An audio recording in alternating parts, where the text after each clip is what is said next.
Hey everyone, it's Presley and Dad Games. I'm here, and today we're at the comic book store. And today I'm going to try not to I'm going to try not to fall asleep so that I can actually talk about the comic books a little bit. Okay, so I'm wearing my tomboy mask actually to the comic book store, and we're going to take Cooper out here to see what he wants to pick up. Ninja Turtles! You want to get that? Uh-huh. Alright. This shirt shouldn't, t-shirts shouldn't be alive.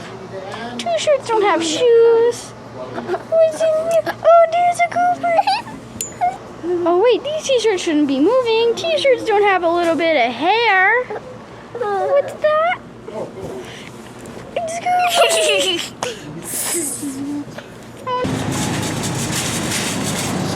Cooper. Cooper's trying to snag some pistachios, even though there's a whole bag of them at the house.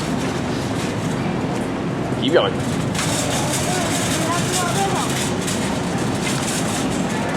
Keep going, Cooper. So Presley's gonna help me cook. Yeah. We're gonna make the wings now. All right. So first thing we need to do is take about half of this thing of butter. So cut that in half, put it in that bowl, and then we're gonna put it in the microwave and melt the butter. Can I use a giant steak knife? If you like. Yes. It's not really a steak knife. It's a kitchen knife. But Where's the steak knife? steak knives are the little ones that you eat dinner with. Damn it. You cut your steak But with. steak is like the big thing. Okay, whatever. This. So watch your fingers.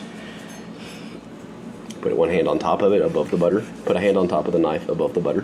Here? Put the knife on the butter, on and top. then there you go. Now push with that hand. There you go.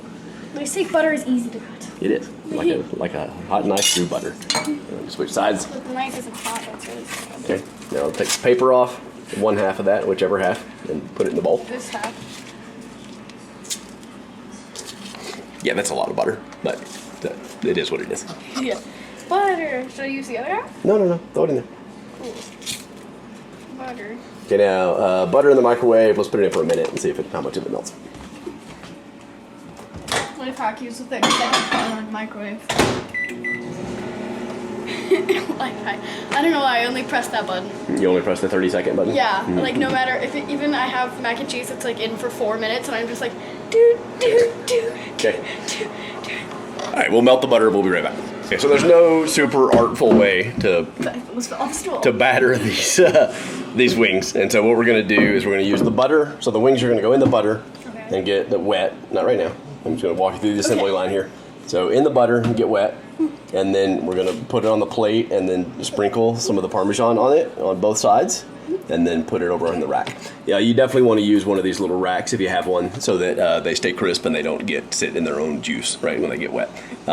So we're gonna take some just salt and pepper and a little onion powder, or garlic powder, and just mix that in here with this Parmesan, so that when we batter it, that's what we end up battering it with. So I'm gonna just sort of use a paper towel and pat the wings dry so that they're nice and dry, because they'll come out crisper that way. Preheat the oven to 425. Can I take it down 5 degrees? Nope. Wow. Bake? Bake. 425. Start. Cool. All right, so I'm going to get the assembly line set up, and then we'll get Presley battering some wings. Okay, cool. So there's like no real artful way to do this, right? It's going to be messy, kind of no matter what you do. But whenever you're battering something like this, so you're putting it in a liquid so that it gets all sticky, and then you're putting normally you would put it in there and kind of mix it around and then put it on the rack. But if you do that, this cheese will just get all gooey and nasty, right? But so we're going to do it a little bit differently. But what you always want to do when you do something like this is wet hand, dry hand. You ever heard that before? No. Okay, it's exactly what it sounds like. You use one hand to put the chicken in the butter, or whatever you're using as your wettener, and you mix it around a little bit so it's good and coated in butter. Then you kind of pat it off, and then you put it in the middle of the plate. And then you take your other hand, the dry hand, and you pick up some of the stuff and you sprinkle it on top of it, and then you use your wet hand to flip it over. Dry hand, sprinkle some more on top of it. Wet hand, you pick it up and put it in there. So that you don't taint. Yeah, because then you just didn't. No, you just end up battering your fingers if you do it the other way. If you get butter on your fingers and then you reach in here to get some of this, you're just going to end up battering your fingers. So the most important thing is one hand always stays dry. Okay. It never touches anything with the butter on it. It just grabs the Parmesan and dips it onto the things. Okay. Okay. And the other hand is used to move the chicken around. Okay. So this is your right hand's going to be your wet hand. So pick up one piece of chicken. One piece of chicken. Put it in the butter. Put it in the butter. And flip it over. And then kind of pick it up and shake it off a little bit so that it doesn't take a whole thing of butter with it. Okay, now put it in the middle of the plate. Now, other hand, grab a little Parmesan, just a little bit, because you got to get through all this chicken with that Parmesan. And then sprinkle it on there. A little bit more, maybe. Okay, you can hold it up higher when you sprinkle it. You don't have to drop it like right on top of it. Okay, there you go. Now flip it over with a wet hand. Now sprinkle some more with a dry hand. I'm battering this hand. Yeah, it's okay. You try and touch it as little of the Parmesan as possible with a hand. Okay, now use your wet hand. Wet hand? Use your wet hand and pick it up like on the ends, like that, and just put it over there on the rack to get ready to go in the oven. Okay?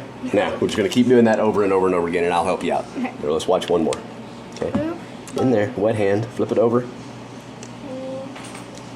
Shake it off. Shake it off.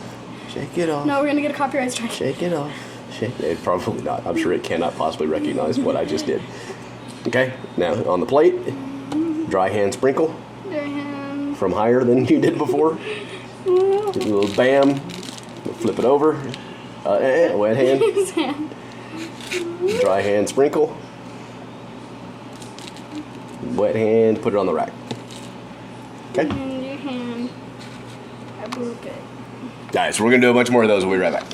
Okay, so all battered. Got all the wings on there, ready to go. So now it's going to go in the oven at 425 for 25 minutes. 25 minutes. Alright, can you do that? Middle rack, slide it in there. That's good. The door will do the rest. Okay. 25 minutes. Cool. Alright, 25 minutes. We'll flip them over, do 25-ish more minutes until they look done, and then it'll be time to eat. Yeah. And they're really good. And yeah, they're really good. They are like a high-fat, low-carb diet kind of thing, so you probably shouldn't be eating these a lot if you're eating a bunch of carbohydrates and stuff. They're not the healthiest thing in the world, but they're delicious. So I think you guys will, if you try them, you're gonna love them. And I love wings, and these are some of my favorite wings in the world, regardless of how you make them or what your diet is. I think they're fantastic. So Presley likes them, Cooper likes them, Mommy likes them. We'll all eat some. Yeah. So it's pretty late, and we're going to be going ahead and talking about a couple of our favorite comic books that we got today. I haven't fallen asleep yet. So we're actually gonna get comic book reviews. Yay! Okay. Just real quick though. Yeah. All right. So I want to go. What do you got?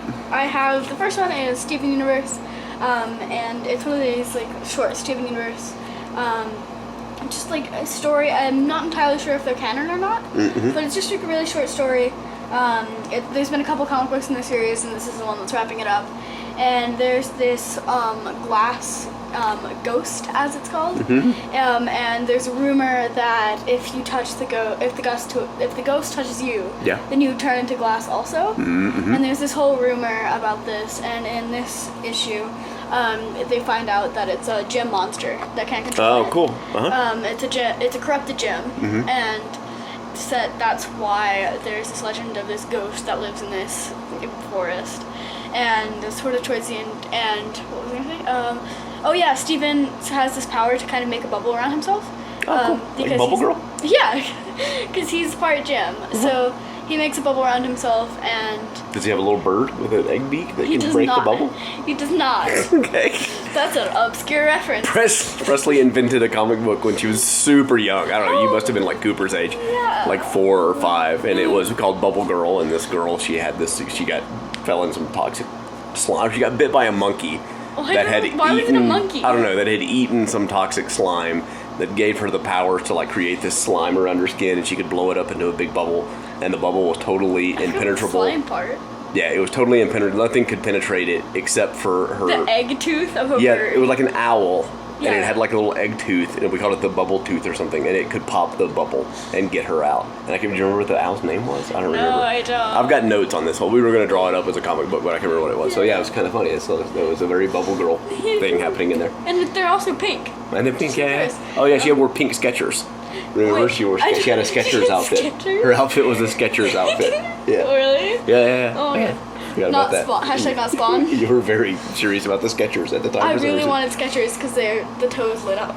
Okay, so I'm going to do 4 older readers. Older readers? Not Presley. Presley hasn't read these. These are more mine. There's a new Ed Brubaker called Kill or Be Killed. Yeah, I want to call it the Undertale one. That is, why do you call it the Undertale one? Oh, because at the very beginning of the game, Fly says, in this world it's kill or be killed. Oh, okay. So that's why it's the Undertale. So it's sort of like it's a cool story though, actually. But it's kind of graphic, right? But it's this guy, and he has sort of a depressing life. It's sort of in media res. You know what in media res means? Nope. It's the kind of story that starts in the middle of the story, and then it kind of has to flash back and tell you what's going on. So that's in media res, like in the middle of the story. Oh, that's right? what I do a lot with my stories. Yeah, so that's called in media res. So it's definitely in media res. Like he's running around and he's vigilante killing a bunch of bad guys. And then he's sort of flashing back and says, hey, you may be wondering why I'm doing this. And he's like, I think it all goes back to this night I tried to commit suicide. And then he's like, well, okay, maybe that's not enough because you're probably wondering why did I try to commit suicide. So he goes to this thing and he tried to commit suicide and he lived. He failed, sort of. He decided at the last minute not to, but he still fell off the building and whatever. And so this demon shows up and says, hey, you were supposed to die tonight. And since you didn't, you owe me a life. And so once a month, you have to kill some bad guy, someone who deserves to die. I only owe you one life. Or I'll kill you. We're saying once a month. Oh. And he said, think of it like rent. That's how you pay your rent for your life, is you have to kill a bad guy. So it's kind of a cool story. Yeah, and he doesn't believe it, of course. He thinks he's got a concussion and it's not happening. And then as the first month starts to finish, he starts getting sick. Like this really horrible, like flu-like thing. And then he starts to get mugged one night and he decides he starts seeing the demon again, so he figures he has to do it to survive. And so now he just has to decide. At the end of the issue, he's like, it's just a matter of finding the right person. And so it's really kind of it's very Ed Brubaker, and it's pretty dark, Yeah. obviously, Yeah. and graphic, like even it's really graphic in the Sort of like, book. I don't know what facial expression to have right now. Yeah, it's pretty hardcore, but I enjoyed it. It was a good comic. Okay, go ahead. Okay, so I have Harley Quinn. Yeah, I guess this is Harley Quinn 1. Okay. Yeah, Rebirth. So DC is sort of going through a rebirth of all their comic lines. Okay, So this is, so I want to talk about this one a little bit because I really like Harley Quinn a lot. Mm-hmm. So at the beginning, I think Harley and Poison Ivy are canon, or else They they're are. just No, they are. hardcore gal pals. No, they are. They're canon now. Okay, good. So yeah, it kind of starts off with them in a spa, and they're just talking generally about stuff. Mm-hmm. They're just doing like general sort of, what would you like, anti-hero sort of thing? Sure.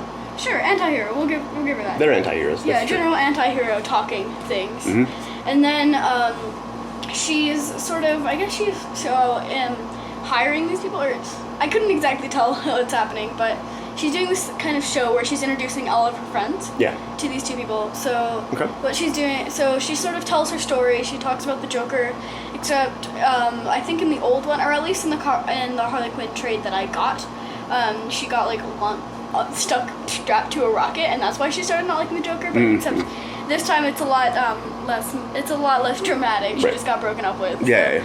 It's a lot less dramatic, but she's sort of telling her story where she worked at Arkham Asylum, and then she Harley broke Quinzel. out. Yeah.